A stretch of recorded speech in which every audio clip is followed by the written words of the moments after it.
Shalom, jumpa lagi dengan YouTube channel yang mengangkat hal-hal sederhana dan praktis yang ada di sekitar di lingkungan kita. Dan secara khusus kembali saya akan membahas berkaitan dengan usaha ternak babi rumahan. Jadi usaha ternak babi rumahan yang saya maksudkan di sini adalah usaha ternak yang dapat dikatakan sampingan, karena ada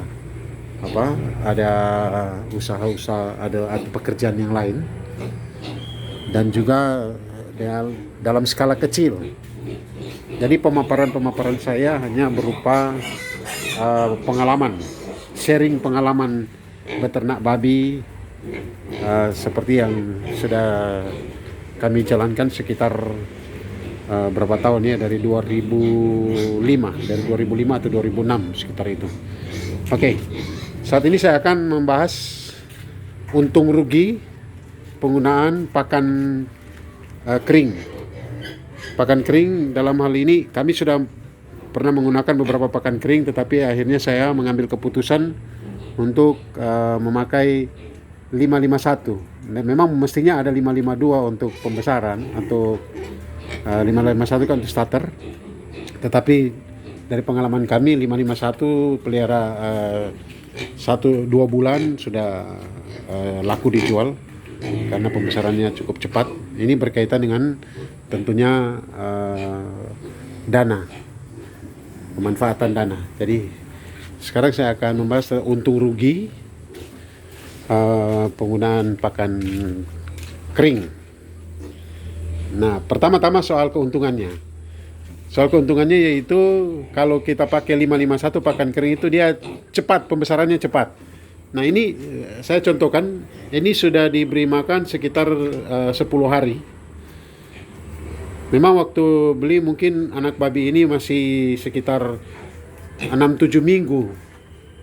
Sementara ini sudah sekitar 8 minggu ya waktu kita beli.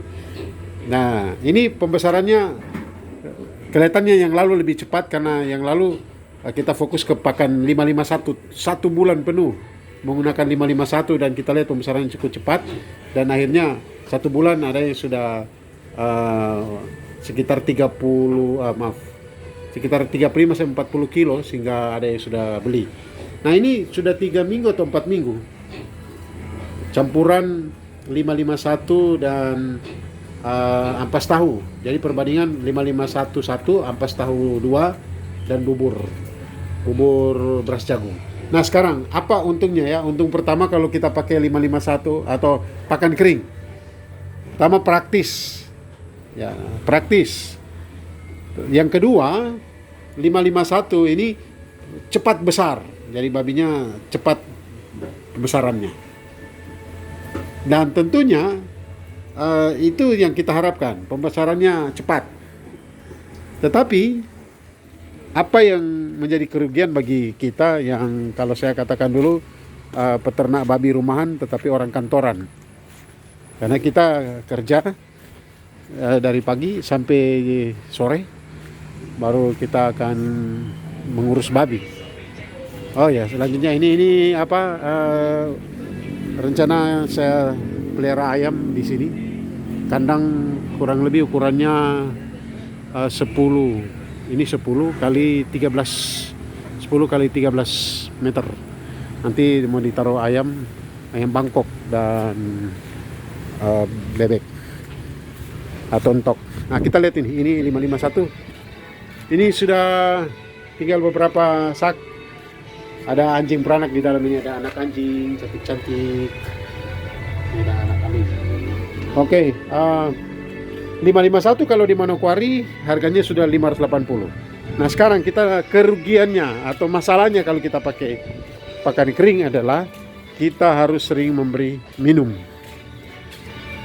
Nah, kita harus sering memberi minum, karena kalau tidak nanti babinya tentu tidak akan sehat. Jadi ya sesering mungkin. Kemudian kalau panas kita harus sering mencuci kandang, memandikan. Memang kandang ini kami biasa cuci sehari minimal 3 kali. Babinya mandi minimal 3 hari. Jadi masalahnya kalau kita orang kantoran, yaitu kita akan memakan waktu banyak kalau kita pakai pakan kering, karena harus sewaktu-waktu, ya secara khusus kandang-kandang yang seperti ini ya. Kalau kandang-kandang yang lain yang peternakan sudah cukup besar, mereka pakai pipa-pipa khusus dan babi bisa minum sendiri. Tapi kita yang ternak babi rumahan, yang kalau saya katakan tadi orang kantoran, kita harus sering memberi minum. Nah ini masalah. Sedangkan kebiasaan dari babi-babi, kalau ada tempat, misalnya kita taruh ini tempat makan, kalau ada air biasa mereka kencing berak di situ, dan ini jadi masalah. Jadi itulah sebabnya dalam kesibukan, kalau lalu saya bisa kasih pakan kering sekitar 1 bulan karena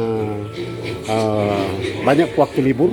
Nah sekarang waktu kerja, jadi saya pakai campuran 551 perbandingan 1 551 2 ampas tahu dan setengah bubur. Nah oleh karena itu ya tertolong, jadi tidak harus dikasih minum. Itu keuntungannya. Nah ini campuran yang makan basah. Oh ini kosong, ini ampas tahu di Manokwari segini 25.000. Mungkin tidak sampai setengah. Ada yang sudah 30 sampai 35.000. Jadi kita cukup mahal juga pakan di sini. Baik, itu saja. Kami sudah berbagi pengalaman. Jadi saran saya bagi saudara-saudara yang orang kantoran, memberi pakan, kalau saya pilihan pakan basah. Jadi tetap pakai 551 untuk pembesaran. Itu tergantung modal juga. Jadi kalau memang kita mau kejar setoran, apalagi kalau modal pinjaman, maka kita harus ada seperti ini. Saya siapkan untuk pembesaran cepat, jadi kadang-kadang ada tambahan. Ini ada 6, tapi 2 sudah laku. Yang besar-besar sudah tidak ada. Yang besar-besar sudah laku. Nah, kemudian setelah ini laku, kita harus pacu lagi yang ini dengan memperbanyak 551. Oke, itu sharing kami. Semoga bermanfaat. Firman Tuhan mengatakan orang-orang yang menabur dengan mencucurkan air mata pasti pulang dengan sorak-sorai sambil membawa berkas-berkasnya. Kata kunci bagi kita sekalian mengucap syukurlah dalam segala hal. Tuhan memberkati. Shalom.